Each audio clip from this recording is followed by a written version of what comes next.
Later, and he said it just helped us, it made us play better because we didn't know who it was. Right. Or if it was going to be good or bad. Yeah, and he would, I think, take them aside individually and make whatever comments he felt he needed to make. So, I guess I wanted to talk a little bit about when we were younger and the things he did. That's great. Go ahead. He would get on the floor and put our feet in his hands and push them up like this, you know, and then he'd let us fall and catch us on his feet and, you know, play with us. And he was a good dad. And the beach, the picnics. And I started working at the Belvedere with him when I was in 6th grade. Oh. My first job was cleaning golf clubs. But you got to be around your dad. Yeah, and then he would pick me up later in the day when the clubs were piled sky high, and I'd go out and clean. And then all through high school I worked in the office with him. Okay. So that was my summer job, as well as his. And he stayed on there for a lot of years, really. I think he was well into his 70s before he retired from that summer job. And of course had a lot of, until all the electric carts came into being, which he started buying them 1 or 2 or 3 at a time and got it started out there, actually. He had a lot of caddies around, and of course they worked for him then. And there was one fellow in school whose father wasn't around. I know he took him to father and son banquets and helped him financially when he went off to school. And so that's pretty remarkable, Bon, because that's hard on a teacher's salary back at the time your dad worked. Yes, I think the year of 1944 he made $2,700 a year. That's why he needed to do all that extra coaching. Yeah, too. and he worked the summer. Yeah. He was my class sponsor all through high school. So this is one thing he liked to do, find 4-leaf clovers. Oh, wow. Which my grandmother did as well. Amazing. That's fun. Now this is a picture with the area coaches. My dad is here, and this is Del Terrell. He was coaching. He was the next coach. And this is Dan Devine. He came up to East Jordan, I think, a couple years before, and he coached there for a little while, and then he went to Michigan State. I think he might have been a pro coach somewhere before he went to Notre Dame, but I don't remember for sure. Okay. So this was the dedication of Kipke Field. And, yes. What do you remember about when the mascot name for Charlevoix teams changed to Raiders? With your dad's spelling, R-A-Y. Well, it was always that way in my memory, but in your memory? Okay. Yeah. So that's something that happened. It early happened in his career? Right. I would say early 30s probably. Okay.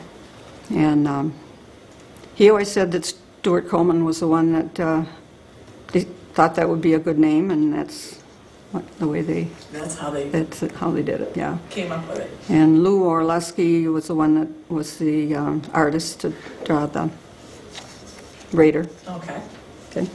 That's neat. This was also at the dedication, and this is my dad's mother, and my mother, and my dad. And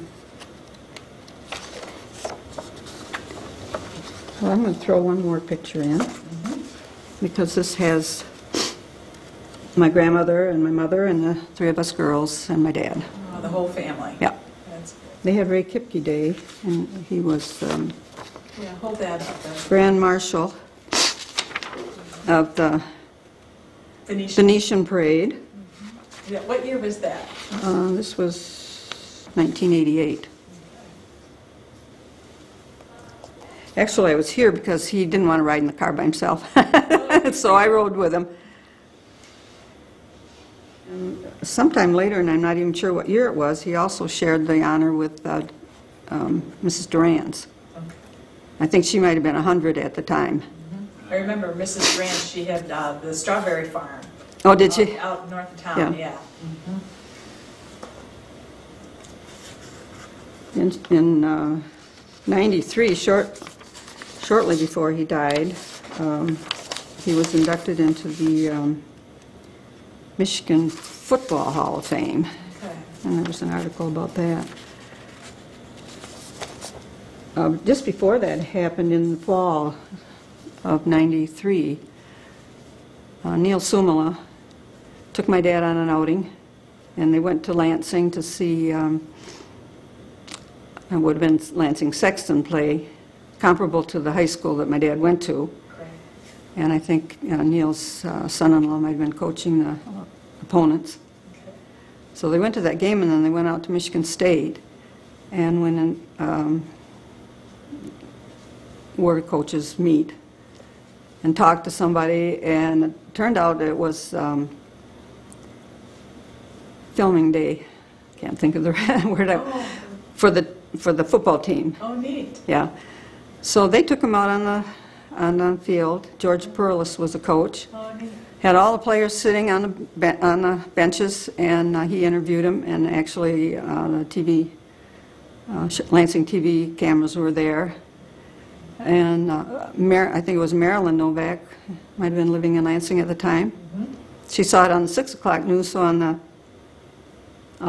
later news, she had her video ready to and taped it. Taped it for you. So she gave us a little blurb from that. But George asked him, he said, Ray, he said, did you spike the ball after you made that touchdown? Because he talked about the first touchdown in the stadium. He said, no, he said, I was just happy to catch the ball. Well, it sounds like he was a man with a lot of integrity and a lot of commitment, strong commitment to Charlevoix kids as Yes. a teacher and a coach.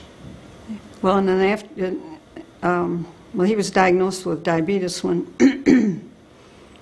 he probably was about 50 years old. And then at one point in time, the doctors told him that it was good for him to walk. So walk he did, once or twice a day, all around Charlevoix. Yeah. Stopped to visit here and there, and so that's what people remember of him Yeah. in his later years, just watching him walk around Yeah. and talk. And Yeah. he became much more outgoing, That's interesting. yeah, Uh-huh. and would stop and talk to people. Well, he certainly had reason to have confidence and become more outgoing. He certainly had accomplished a great deal, I think, and done a wonderful job by the kids here in town. Well, he did, and I think the fact that the football field is named after him and the Raiders is basically timing as much as anything, because coaches after him, some of them have stayed longer and have had good records, but it just he sort of started the tradition of athletics in Charlevoix, I think. Right, and certainly he was involved in both basketball, coaching both basketball and football, doing one man doing both of those jobs. So that would warrant the recognition, I think. Yeah, well, It's everything was a lot more simple then, too. that's true. Well, and the reason, I think, those were basically only sports that we had, too. Uh-huh. Track and basketball and football. Okay. You don't remember much baseball in you? No, they didn't have a baseball team. I think the season and the fact that you just don't have that many kids to work with. Right. So, but the track team had some good success too. These are just the yearbooks from when I was in high school. It just had the statistic, or I mean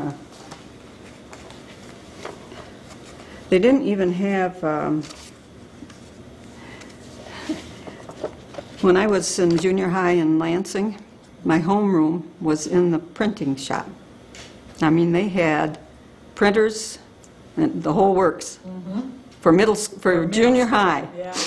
These are the year's books up here for 1946. Big difference. So, yeah.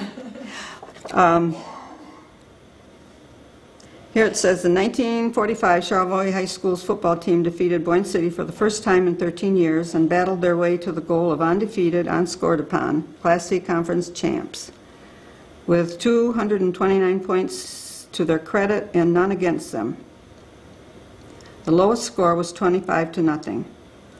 Wow. And the 1945-46 basketball season, the team lost but one game, and that by a small margin to a non-conference team. After many exciting and thrilling moments, we were crowned district champs, but were defeated in the final game of the regional tournament by the strong and fast Manton team that was later crowned state champions. So Wow. that was 1946, yeah. yeah, 45 and 46. That's when they went to state. And the football team had only 12, well, it was 18 points altogether. Three games, 6 against them, and they won all their games. They won all their games that only had 18 points scored on them? Uh-huh. Yeah. And the, let's see, producing athletic teams unequaled anywhere in the North, Charlevoix High School once again reigned supreme throughout the 47-48 campaign. For the third time in as many years, the Raiders plunged through their football schedule undefeated. Basketball also was a monopolized sport, dominated by the maroon-clad Raiders, sustaining but a lone defeat in that in the semifinals of the state tournament at East Lansing. So another chance they made it 2 tournaments. They Right. went pretty far in the tournaments. Right. Sounds like. And then the next year, I think we lost in the quarterfinals. Of course, it helped to have Bob and Bill Carey on the teams. Yes. And, you know, we had good athletes. So, I guess that's, Anything more? I'm trying to think. Well, did your family like being in Charlevoix? Do you think that it was... Oh, yes. I mean, we're back. Gone for 40 years. And And you came back to retire yeah, here? actually, my sister also retired, and she's living in the dunes. Oh, neat. So you are... 2 of us are back. Yeah. Yeah, it's a neat town. And my husband's family is here, so. And what do you like to do best? What's one of your favorite things to do? Well, we golf at the municipal golf course. We walk 9 holes most every afternoon. Good for you. And we bowl in the winter. That's sort of a day out, not exactly. we're not very good at that. Oh, it sounds great. I knit and crochet and stuff. We have 14 grandchildren, and Do they come in to spend time up here, their vacations? three families live in Elk Rapids, Oh, and the other one is downstate, and they come up once a year or so. spend time. They just have a busy family. It's hard. Well, that's great. Well, thank you again for coming. We appreciate it. You're welcome.